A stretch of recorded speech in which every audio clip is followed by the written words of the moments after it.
Gandang hapon sa lahat na nakikinig dito sa ating Bombo Doktor. Palagay ko, maganda na naman itong topic natin ngayon. A healthy heart. A healthy, yung mga natural strategies nga natin para ma-maintain natin ang healthy heart. Since Doc, ito po yung mapag-uusapan natin ngayong araw, siguro, ano po muna yung mga pangunahing sanhi ng sakit sa puso at mataas po na blood pressure? Well, alam niyo naman ang yung importante sa yung sa health ng puso, ano? Sa akin is a key to happy heart is a normal BP. Para bang connected yung dalawa. Kasi kung laging mataas ang BP natin, apektado talaga ang heart eh. So, ang mga tips ko manggagaling yun din sa yung unang-una, paano natin na alagaan ang puso natin. Parang tatlong main na mga objectives ang gagawin natin dyan. Una, kailangan maganda lagi yung kain natin. Yung tamang-tama lang. Huwag natin abusuhin ng pagkain. Tapos, nabanggit kanina sa, narinig ko sa introduction natin yung cycling, biking, okay? Kailangan lagi may exercise tayo. Kasi kung wala tayong exercise, pati heart natin walang exercise, okay? So, meron pang ibang madadagdag para maganda yung heart natin, kasama din sa nutrition yan, kailangan mag-consume tayo ng mga pagkain na medyo protective sa ating heart, okay? Kasi kailangan maintindihan natin nagpapatibok ng puso natin. Kailangan natin turuan natin ng mga nakikinig ngayon. Yes po, Doc, patungkol po dyan, ano naman po yung mare-recommend nyo po na pagkain na pinakamainam para naman mapanatili natin na malusog itong ating puso? Well, when it comes to ating tanong mo, anong magandang pagkain? Actually, ang binigay nga sa atin ng Diyos, lahat ng pagkain sa yung mundo para sa tao, okay lang naman Wala naman dapat harmful na pagkain na bigay sa atin ng Diyos Pero yung mga main ingredients na that would affect yung pangit na takbo ng puso is yung nasa diet naman ng Pilipino, yung sugar, salt, and fat, di ba? Kaya ang pagkain Pilipino, laging hindi masyadong maalat, hindi masyadong matamis, sobrang taba naman, okay? So masasabi ko lang, sige, we can indulge in those yung sugar, salt, and fat, pero it has to be, moderation lang. Sa isang plato ng pagkain mo, huwag mo sobrahan yung kanin, huwag mo sobrahan yung alat, kailangan hindi masyadong matamis, at konting taba lang. Kasi yung taba naman, kailangan din natin ng taba sa nutrition natin. Kasi yung mga function sa body natin na ginagamit naman din ng taba.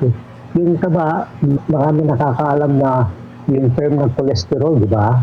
Sabi ng mga iba, masama ang cholesterol. Pero ang truth naman, meron din function ng cholesterol sa body natin. So huwag natin gawing zero ang cholesterol sa diet natin. Okay lang, moderation lang. So yan ang main. Moderate your sugar, moderate your salt, and moderate your fat intake. So, pwedeng kainin naman lahat, basta wag lamang sobrahan kasi lahat ng sobra ay maaring makasama sa ating kalusugan. So, in moderation lamang po, Doc. So, regarding pa rin po dito, Doc, paano naman po natin malalaman kung yung isang tao meron po siyang problema sa puso? Ano po ba yung mga senyales po na dapat nating malaman, Doc? Well, pag may mga symptoms ng may problema sa puso, yung mga pangunahing symptoms, yan yung mga chest pain, yung nararamdaman mo, masakit ang dibdib, o kaya parang may nakadagan sa dibdib, iba naman, minsan nahihilo, o kaya madaling mapagod So, ang trabaho talaga ng puso is mag-deliver mag-pump, mag-deliver ng blood sa lahat ng parte ng katawan natin. Ngayon, kung hindi sapat yung delivery ng dugo sa mga vital organs, ang tawag natin, sabihin natin sa ulo.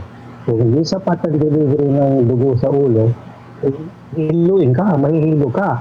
Kung hindi sapat ang delivery ng dugo sa puso mo, yan ang chest pain masakit ang dibdib Ngayon, kung hindi sapat ang delivery sa mga kadulu-duluhang parte ng katawan, affected ang nervous system naman, ay nga yung tusok-tusok, pamamanhid. Yan yung mga initial symptoms na baka may problema nga ang puso. So, kung may mga ganyan symptoms, ang next step mo dapat, para bang first aid sa mga ganyan symptoms, magpakonsulta ka agad. Yan. Baka mga danger signs yun. So mahalaga po talaga, Doc, para updated tayo sa ating mga karamdaman. Kung meron man tayo na mga kondisyon, na magpakonsulta po tayo agad sa doktor. Bukod po, Doc, sa pagkakaroon po ng healthy lifestyle, makakatulong din po ba yung regular na pag-ehersisyo, lalo na po sa mga taong merong sakit po sa puso? Oh yes, very important yung ehersisyo. Okay? Hindi lang yung ehersisyo kung kailan mo gusto, kung kailan mo naisipan.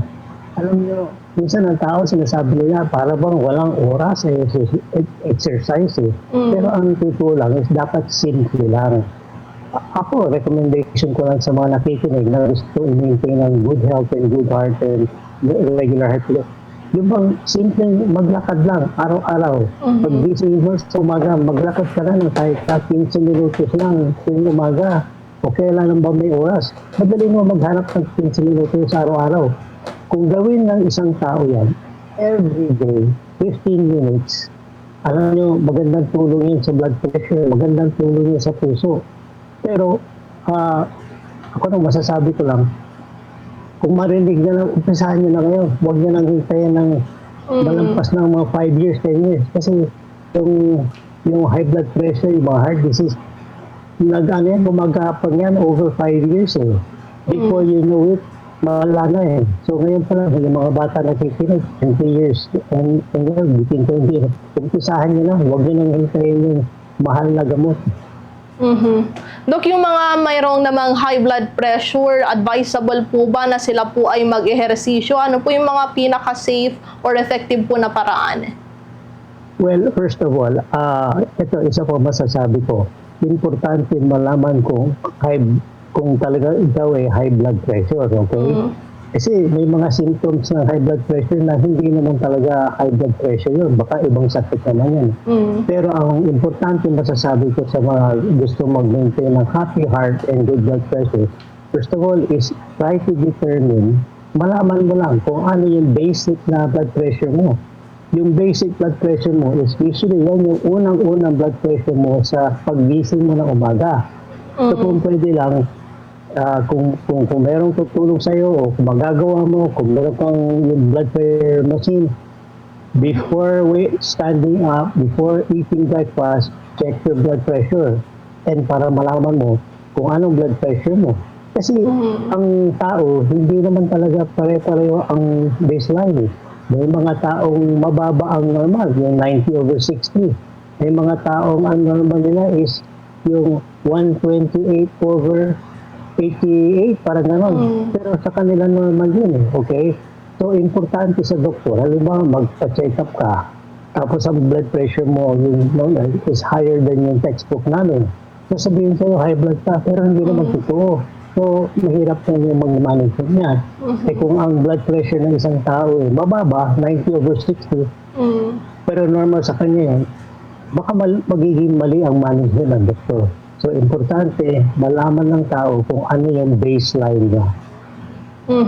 Dok, yung pagkakaroon po ba ng high blood pressure, usually, Dok, ano po yung dahilan kung ba't natitrigger o ano mga gawain, Dok, yung nakaka-trigger sa kanila? Bakit minsan tumataas po yung kanilang blood pressure, Dok?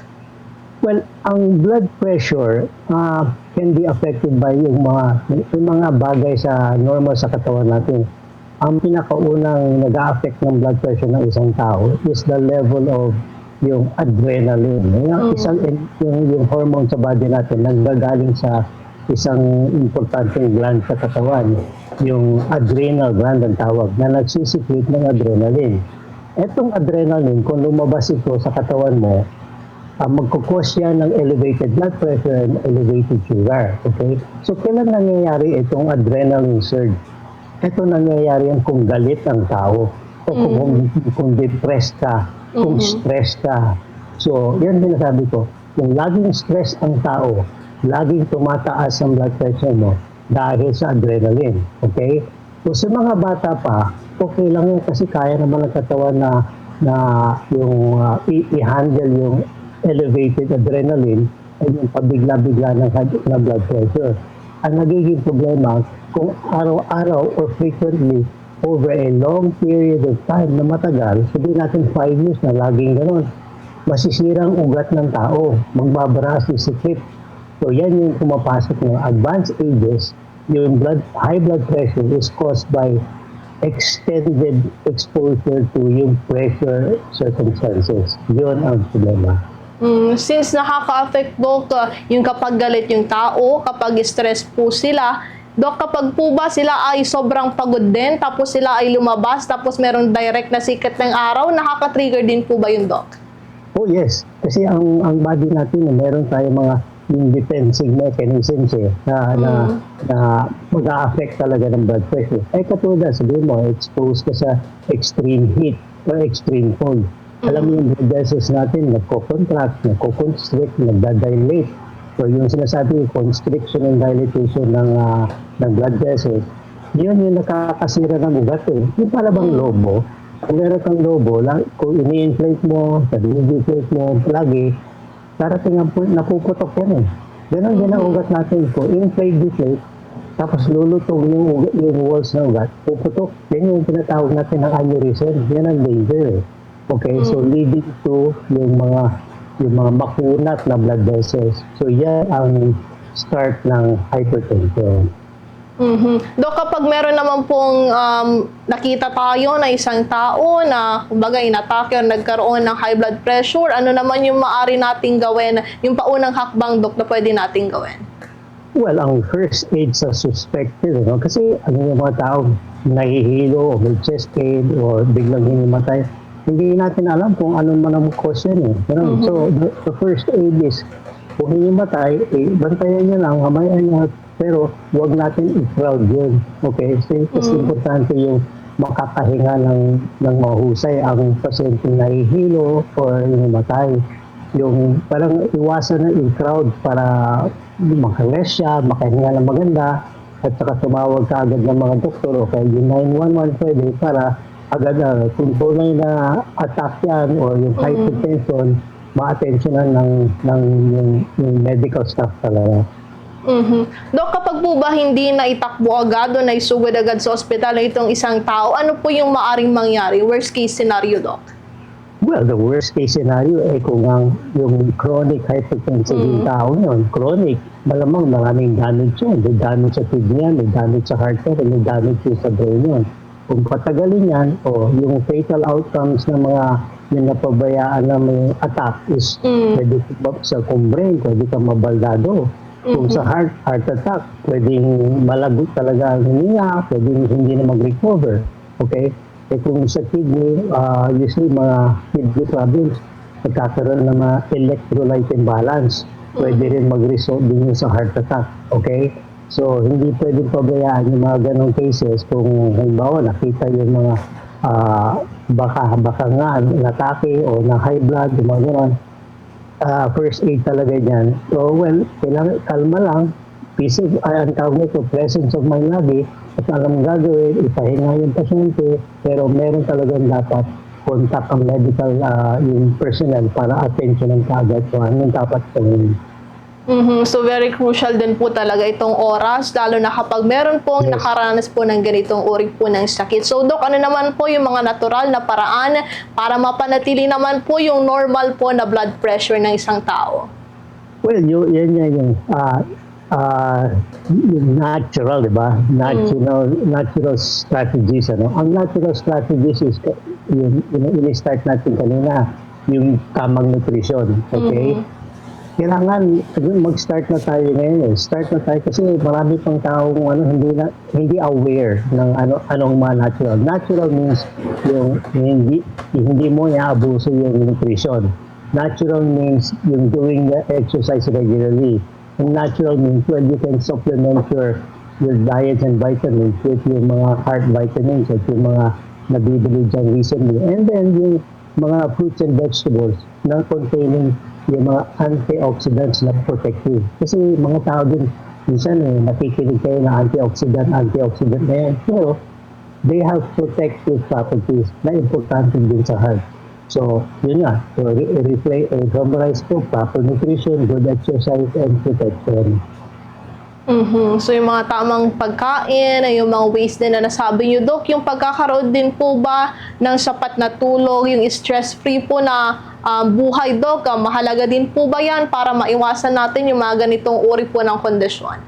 Yes, isa na banggit mo kanina, aside from nutrition, exercise, and protection, stress-free lifestyle. Kasi hindi ko nabanggit ko kanina, stress elevates your adrenaline, and adrenaline causes unnecessary stress to your bodily systems, okay? So, yung short of saying, laging be happy, don't worry. Kung meron ka bang problema o stress, parang pwede iwasan mo muna, pahinga mo muna ang sarili mo, huminga ka ng konti. Dok, gaano naman katotoo yung a happy heart is a healthy heart, Dok? Well, yun nga, you see, you can observe this. Yung mga taong less stress, yung mga laging happy, iniiwasan yung negative, sila yung may happy heart eh. Laging masaya, yung iniiwasan ng problema, hindi lagi nag-worry. Yan yung mga taong tumatagal, yung nag-age sila ng tama. O kung gagawin yung evaluation ng heart nila, advanced ages, mas maganda yung lagay ng blood pressure nila at mas maganda yung lagay ng kanilang heart conditions. Panghuli na lamang, Doc, payo nyo na lamang po sa ating listeners and viewers para naman po makaiwas sa anuman po sakit sa puso, Doc. Well, ang masasabi ko lang sa mga nakikinig is, although meron tayong obligasyon to take care of ourselves, take care of our heart, and try to avoid yung high blood pressure swings, the government and also yung mga health facilities also have a role, okay? We have to make people aware of yung heart diseases and yung common symptoms para agad yung mga first aid, okay? And the government should also try to expand yung access to yung heart health care. Okay, meron akong isang fact na nakita, di rin yung sa Pilipinas, ang ratio ng cardiologist to patient is one cardiologist to 25,000 patients. Sobra overworking cardiologist So kung meron kang heart problem, huwag mo asahan na titignan ka kaagad ng cardiologist. So let's take care of ourselves and huwag mong hintayin na kailangan magpakonsulta ka sa cardiologist, okay? And yung last, always try to promote yung heart healthy lifestyles. Ayan, Doc, maraming salamat po sa inyong oras na muli po ay makapanayan po namin kayo dito po sa ating programa. Happy Father's Day po ulit at mag-iingat kayo, Doc. Sige, happy Father's Day. Thank you for having me.